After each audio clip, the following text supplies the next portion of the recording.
हाय नमस्कार ड्रीमर्स। आज तारीख है 4 अगस्त 2020। चलिए देख लेते हैं आज हमें कौन कौन से आर्टिकल डिस्कस करने हैं। आर्टिकल के डिस्कशन से भी पहले हम कार्टून की मीन समझने की कोशिश करेंगे। तो देखिए कोरोना के टाइम पीरियड में हो क्या रहा है कि कोरोना भी दो आंखों से देख रहा है कि जो अमीर है उसे अलग तरीके से, जो गरीब है उसे अलग तरीके से। मीन ऑफ सेइंग कि अभी अब यहाँ पे दो पर्सपेक्टिव हैं कि जो कोरोना काल में जो ट्रीटमेंट चल रहा है, जो रिच क्लास के लोग हैं वो बिल्कुल वीआईपी ट्रीटमेंट ले रहे हैं, बिल्कुल एक सिंगल वन। अगर उन्हें क्वारंटाइन में भी रखा जा रहा है तो वो सिंगल वन बिल्कुल पूरी लग्जरियस एंजॉय कर रहे हैं। लेकिन अगर हम जनरल पॉपुलेशन की बात करें तो अगर उनको क्वारंटाइन में रखा भी जा रहा है, अगर उनको अलग रखा भी जा रहा है तो उनके अदर मेंबर्स के साथ, पूरे क्राउड के साथ रखा जा रहा है। ठीक, एक तो हो गया इसके रिगार्डिंग, ये ट्रीटमेंट के रिगार्डिंग। फिर एंड सेकेंड थिंग ये है कि देखिए जो गरीब हैं, अगर हम मॉर्टलिटी रेट अगर हम देखें तो जितने भी रिच क्लास जिनके पास भी पैसे हैं वो इस कोरोना के ट्रीटमेंट से बच जा रहे हैं। लेकिन जो पुअर क्लास है, जो माइग्रेंट वर्कर के टाइप हैं, जो डेली वेज वर्कर हैं, जिनकी इनकम कम है, तो उनके साथ हो क्या रहा है कि कोरोना जो उनका मॉर्टलिटी रेट है, मतलब उनकी मरने की संख्या कह रहे कि वो बहुत ज़्यादा है।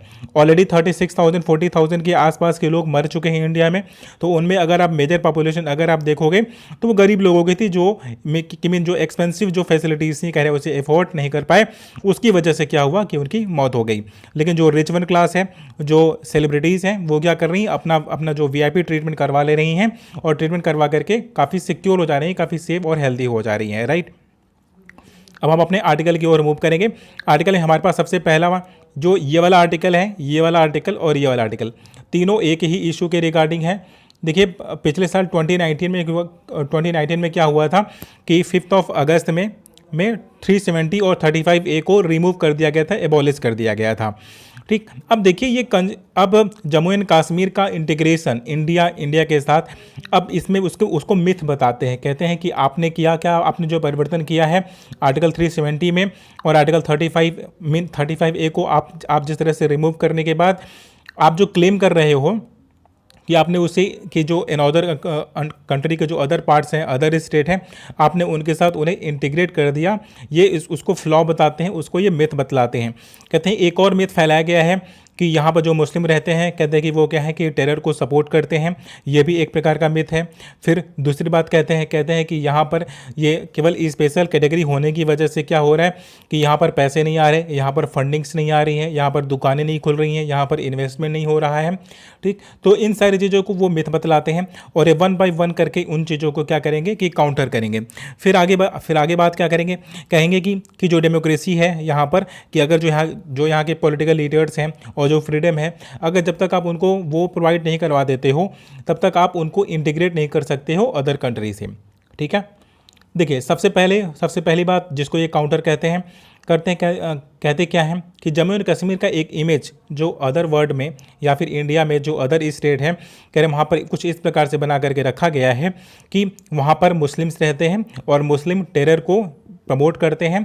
इसकी वजह से जो एफडीआई है या एफआईआई है, जो इन्वेस्टर्स होते हैं, वहाँ पर अपनी दुकानें नहीं खोलना चाहते हैं। फिर राइटर यहाँ पे कहते हैं ये बिल्कुल भी गलत है। वो दुकानें इसलिए नहीं खुल रही हैं, एफडीआई इसलिए नहीं आ रहा है क्योंकि यहाँ पर मिलिट्री बहुत ज़्यादा इन्वॉल्व रहती है। मिलिट्री का यहाँ पर इस प्रकार का डिप्लॉयमेंट रहता है कि कोई भी इन्वेस्ट नहीं करना चाहता है, क्योंकि यहाँ पर डिस्प्यूट बराबर क्रिएट होते रहते हैं। कह रहे यहाँ के लोगों की वजह से नहीं, बल्कि सेंट्रल गवर्नमेंट के इस प्रकार का जो इंटरफेरेंस होता है, कह रहे उसकी वजह से यहाँ पर एफडीआई और एफआईआई नहीं आती है। ये तो फर्स्ट थिंग हो गई। फिर अब वो सेकेंड थिंग की बात करते हैं, कहते हैं कि यहाँ के लोग टेरर को सपोर्ट करते हैं। अब यहाँ पर राइटर कहते हैं कि नहीं, बिल्कुल ऐसा बिल्कुल भी नहीं है। जो यहाँ के लोग हैं और जो इनका रिलीजन है, जो इनका कल्चर है, कह रहे हैं कि वो जम्मू एंड कश्मीर का एक इथनिक वैल्यू है, इथनिक व्यू है। कह रहे हैं कि वो अपने तरीके से काम करते हैं, इनका अपना खुद का एग्रीकल्चर है, इनका अपना खुद का कि मेन वैल्यूज़ हैं, खुद का इनका बिलीफ सिस्टम है। और हाँ, एक बात ये मानते हैं, कहते हैं कि जो पीओके वाला जो पाकिस्तान ऑक्यूपाइड कश्मीर है और जो इंडिया वाले जो कश्मीर वाला जो रीजन है, कह रहे हैं कि इन दोनों ही रीजन के लोगों के बीच में क्या है, कल्चरली टाई-अप्स जरूर हैं, तो जिसकी वजह से आपको ये फील होता है कि यहाँ पर ये टेरर को सपोर्ट करते हैं। फिर आगे कहते क्या है कि ठीक है, अब जो भी जम्मू एंड कश्मीर का जो वेल्थ है, जम्मू एंड कश्मीर की जो एक उसे हेवन बोला जाता है, ये ओवर एम्फेसाइज किया जा रहा उसकी ब्यूटी को और उसके कल्चर को। कह रहे हैं जिस प्रकार से आप डिफाइन करते हो, कह रहे हैं वो वैसा लैंड है नहीं जैसा आप उसे बोलते हो। फिर कहते हैं कि देखिए जम्मू एंड कश्मीर का जब आज़ादी के बाद से जो भी डेवलपमेंट हुआ है वो ये स्पेशल कैटेगरी के होने की वजह से हो पाया है। अदरवाइज अगर अदर स्टेट का पार्ट रहा होता तो वो आज भी वो पिछड़े स्टेट्स में काउंट होता। जिस प्रकार से अदर जो लैंडलॉक स्टेट्स हैं जिनके पास अपना खुद का पोर्ट नहीं है, कह रहे हैं वो स्टेट्स जिस प्रकार से गरीबी में जी रही हैं, कह रहे हैं वैसे जम्मू एंड कश्मीर के साथ भी होने वाला था।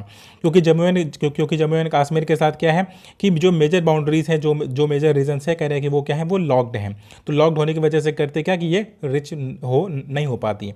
ठीक, अब कहते क्या हैं कि देखिए कुछ रिफॉर्म्स हुए हैं जम्मू एंड कश्मीर में। अगर वो कंपेयर करोगे आप अपने अदर स्टेट से, तो यहाँ पर जो लैंड रिफॉर्म हुए हैं कि किसी एक जमींदार के पास ढेर सारी ज़मीनें नहीं हैं। ये इसलिए हो पाया है क्योंकि यहाँ पर special status Jammu and Kashmir को मिला हुआ था, उसको ऑटोनॉमी मिली हुई थी। इसकी वजह से यहाँ के ज़मीन का जिस प्रकार से डिस्ट्रीब्यूशन हुआ है, जिस प्रकार से यहाँ पर एग्रीकल्चर होता है, जिस प्रकार से यहाँ पर एक्सपोर्ट होता है, कह रहे हैं कि वो प्रॉपर यूनिक है। कह रहे हैं जब से आपने ये 5 अगस्त में इसको रिमूव किया है, उसके बाद से आप ये बोल रहे थे कि यहाँ पर शांति स्थापित हो जाएगी, अब ये अदर कंट्री के साथ इंटीग्रेट हो जाएगा। कह रहे हैं ऐसा बिल्कुल भी, आपका ये सोचना बिल्कुल भी गलत है। कह रहे हैं ऐसा कुछ भी नहीं है। कह रहे जब से आपने इसे हटाया तब से यहाँ की जो स्टेबिलिटी है, कह रहे हैं और भी ज़्यादा गिरी हुई है, और भी ज़्यादा इंप्रूव नहीं हुई है। फिर राइटर कहेंगे कि अगर आप जम्मू एंड कश्मीर को और लद्दाख वाले रीजन को, इन दोनों स्टेट्स के बीच में क्या थे कि कल्चरली टाइप बहुत ज़्यादा थे। जो यहाँ के लीडर्स थे, कह रहे हैं कि लद्दाख को और जो अदर जम्मू एंड वो कश्मीर वाला रीजन हुआ करता था, कह रहे हैं वो उसको इंटीग्रेट करने की कोशिश करते थे। उसको रिप्रेजेंटेटिव, जो उसके रिप्रेजेंटेटिव थे, कह रहे हैं उन दोनों को इंटीग्रेट करके पूरे जम्मू एंड कश्मीर को एक सिंगल यूनिट के फॉर्म में रखना चाहते थे। लेकिन आपने 5 अगस्त 2019 में किया क्या, उन दोनों को डिवाइड करके उन दोनों स्टेट्स के या उन दोनों यूनियन टेरिटरीज के लोगों को भी डिवाइड करने की कोशिश की है, जो कि ये गलत है। ठीक, फिर आगे राइटर कहते हैं कि आपने अगर वहाँ के 2 दर्जन से ज़्यादा पॉलिटिकल लीडर्स हैं जम्मू एंड कश्मीर के, आपने उनको भी इस प्रकार से बंद करके डिटेंशन में डाल करके रखा हुआ है।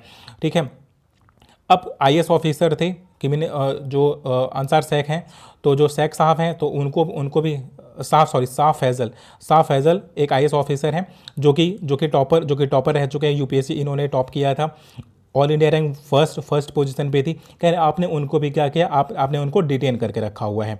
ठीक, तो जस्ट बिकॉज क्योंकि वो क्या है कि एक जम्मू एंड कश्मीर के लोगों की आवाज़ है, तो इसलिए आपने उनको डिटेन करके रखा हुआ है। और सेंटर ने अभी तक जो डिटेनी है कि पिछले साल आपने कितने लोगों को डिटेन किया हुआ है, कितने लोगों को बंदी में रखा हुआ है, कह रहे आपने उसका कोई भी ओपिनियन, कोई भी उसका व्यू आपने या कोई भी लिस्ट आपने पब्लिक प्लेटफॉर्म पर डिस्ट्रीब्यूट नहीं किया हुआ है या उसे रिवील नहीं किया हुआ है। आपको उसे रिवील करना चाहिए था। ठीक, फिर राइटर आगे कहते हैं कि अगर आप जम्मू एंड कश्मीर के अगर आप लीडर्स को अगर आप फ्री नहीं कर सकते हो, अगर आप उन्हें बोलने की अनुमति नहीं है, तो आप कल्पना कैसे कर सकते हो कि जम्मू एंड कश्मीर के जो नॉर्मल लोग हैं, जो नॉर्मल सिटीजन हैं, कह रहे हैं आप उनको फ्रीडम ऑफ स्पीच या उनके फंडामेंटल राइट की आप सिक्योरिटी कर पाओगे। कह रहे हैं ये तो बिल्कुल भी गलत है। कह रहे हैं कि इन चीज़ों का अगर गवर्नमेंट ध्यान देती तो पॉसिबल था। लेकिन जब से ये 5 पूरे 1 साल होने वाले हैं, क्योंकि 5 अगस्त 2019 में आपने ये 370 को और 35A को रिमूव किया हुआ था, और आज उसको 1 साल अप्रॉक्सीमेटली हो गए, अप्रॉक्सीमेटली क्या 1 साल हो गए हैं, कल 1 साल 1 दिन हो जाएगा। ठीक है, तो 5 अगस्त उसी के रिगार्डिंग ये तीनों आर्टिकल थे। बस उसमें एक ही बात बार बार रिपीट की जा रही है कि उसको एक थोड़ा सा ऑटोनोमस रीजन देना चाहिए, उसको थोड़ा सा फ्रीडम देना चाहिए, उसको थोड़ा सा खुद को एक्सप्रेस करने का एक वैल्यू, एक कहते हैं मीडियम होना चाहिए, एक माध्यम होना चाहिए, सो दैट कि वो अपनी इथनिक वैल्यूज़ को, अपने कल्चर को कंजर्व करके रख सकें, जिस प्रकार से वो इतने समय से रखते चले आए हैं।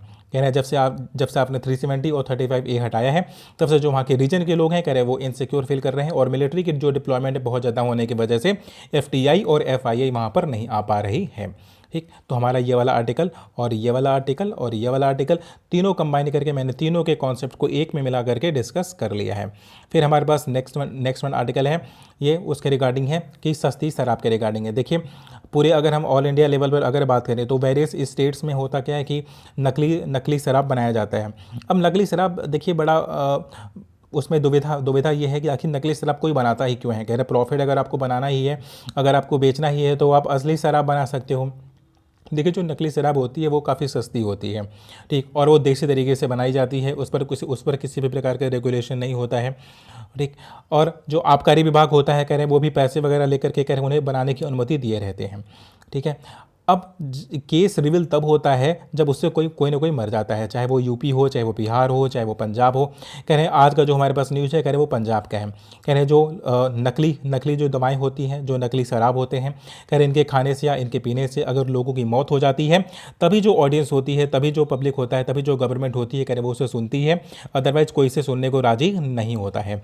जबकि होना क्या चाहिए, क्योंकि लॉ एंड ऑर्डर को इस्टेब्लिश करने की जो रिस्पॉन्सिबिलिटी होती है वो स्टेट गवर्नमेंट की होती है। जो पुलिस होता है वो स्टेट गवर्नमेंट के कंट्रोल में होता है।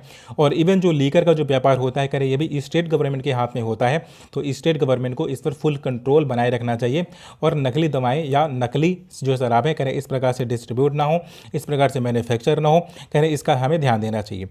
इसमें पीने वालों का दोष उतना नहीं दिया जा सकता जितना बनाने वालों का दोष दिया जा सकता है। क्योंकि दवाएं, क्योंकि होती क्या है कि जो इस प्रकार के लीकर होते हैं, कह रहे होते बहुत सस्ते हैं।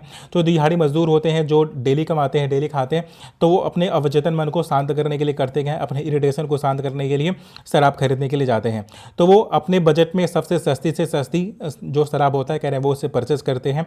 और जब उसकी क्वालिटी इतनी गिरी हुई मिलती है तो होता क्या है कि वो उनका हेल्थ ख़राब हो जाता है, या तो वो मर जाते हैं, और या फिर उसके साथ और भी अदर केसेस हो जाते हैं कि वो जो होम वायलेंस बढ़ जाता है कि बच्चों को पीटेंगे, अपनी वाइफ को पीटेंगे। कह रहे वेरियस तरीके का जो इस प्रकार का जो क्राइम होता है, कह रहे कि ये जो नकली शराब होता है, कह रहे इसकी वजह से होता है। नकली और जो सस्ती शराब होती है उसकी वजह से होता है। गवर्नमेंट को इसके मैन्युफैक्चरिंग पर रोक लगाना चाहिए और या तो कंट्रोल करना चाहिए, रेगुलेशन करना चाहिए। इसमें जो प्रशासन है, कह रहे हैं पूरी तरह से फेल होता हुआ नजर आता है। और पुलिस जो अभी पंजाब में जो केस हुआ उसमें बताती है कि जो इंटर स्टेट के लोग इन्वॉल्व हैं, मतलब कि अदर स्टेट के लोग आकर के पंजाब में क्या कर रहे हैं, तस्करी कर रहे हैं, पंजाब में नकली शराब को बेच रहे हैं। राइटर कहते हैं ये सब तो आपके बहानेबाजी है। कह रहे हैं आपने जो आपका प्रशासन था, कह रहे उसे प्रॉपर रेगुलेशन के साथ, प्रॉपर कंट्रोल के साथ इन चीज़ों को नियंत्रित करना चाहिए था। ये गलती है आपकी, कह रहे हैं वो किसमें, लोगों की गलती नहीं है। और तस्करी तो लोग करेंगे ही, क्योंकि हर किसी को अपना जो डेली वेज है वो अर्न करने के लिए वो कोई ना कोई रास्ता तो ढूंढने की कोशिश करते हैं। बस जो प्रशासन की जिम्मेदारी होती है कि जो अवैध रास्ते हैं, कह रहे उन्हें बंद कर दे, सो दैट कि वो सही रास्ते पर आ सके। तो हमारा ये वाला भी आर्टिकल डिस्कस हो गया।